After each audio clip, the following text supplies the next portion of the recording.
morning. It is currently 10 to 3 in the morning and we are headed off to Switzerland. I don't know what I expected when I got on the plane to Switzerland, but as I found out, my I don't know was God's wait and see what I have in store for you. This retreat was truly transformational for me, and there are two things that mark this transformation: the reality and the expression of joy and freedom in my life. I had been fighting what felt to be a losing battle between fear and trust when I came to Kosa. I wanted to trust God, but I didn't know how to let go of the what if. What if I give up control and things are worse than they are now? What if I let someone in behind my defenses and they don't like what they see? What if I get hurt again? I lived in this place of fear and it was suffocating me. But every time I tried to trust and let go, it came back and seemed to hold on stronger. I yearned for joy. I wanted freedom. But fear was comfortable and it was easy. It's what I had known. Even admitting that I wanted to be joyful felt silly, and I became afraid of sharing that desire. Fear was stopping me from deepening relationships and living into the fullness of who God created me to be. Over the course of this year, God has always showed up. Sometimes to teach me about myself, sometimes to teach me about Him, and always to encourage me to let Him. He began teaching me about joy and reminding me of the moments where I have been joyful. One day, during accompaniment, before the retreat, my spiritual companion tells me that she thinks I have a propensity for joy. I was so thrown off. What? How could that be true? I am not somebody who exudes joy and just has it within them. I'd been fighting to try and experience joy and keep it. How could she see this in me? I really didn't see it. And yet I couldn't stop thinking about what she said.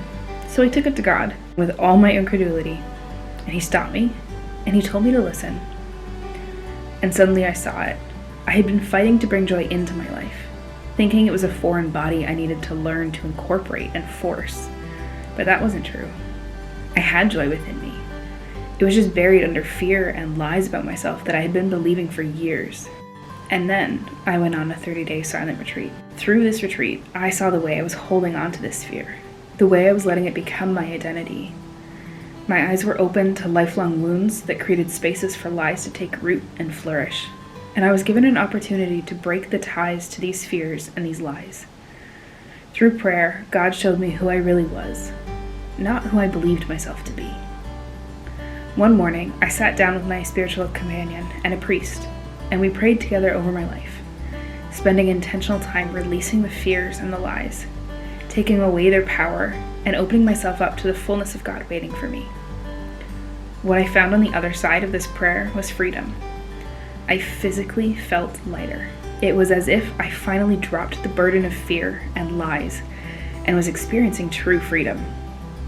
With the binds of fear cut, their power lost, I was able to welcome joy and embrace it.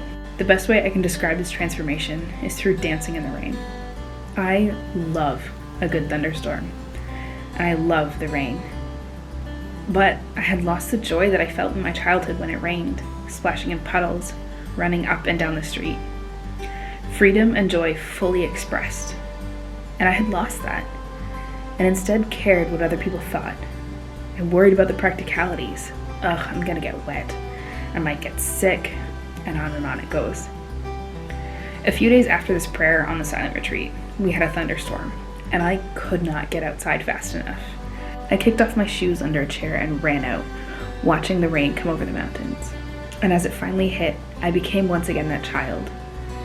Free, fearless, joyful, and dancing in the rain without a care.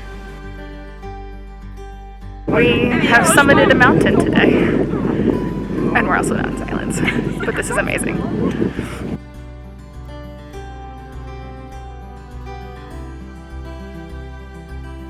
We just summited a mountain.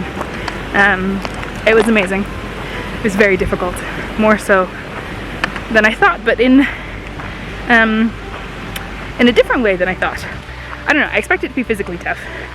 Maybe not as tiring on my legs. I guess I thought my legs were stronger than they are.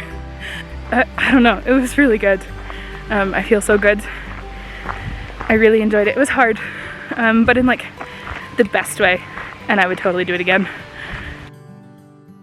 It's done. We did it! This is So very good. zoomed in on my face. What? Whoa. There we go. Oh god. It's done. We did it.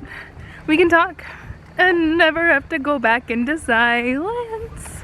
Technically, but Well, except for our mornings. That's different. maybe 30 days. So. We're done. Look at them! Oh! All right.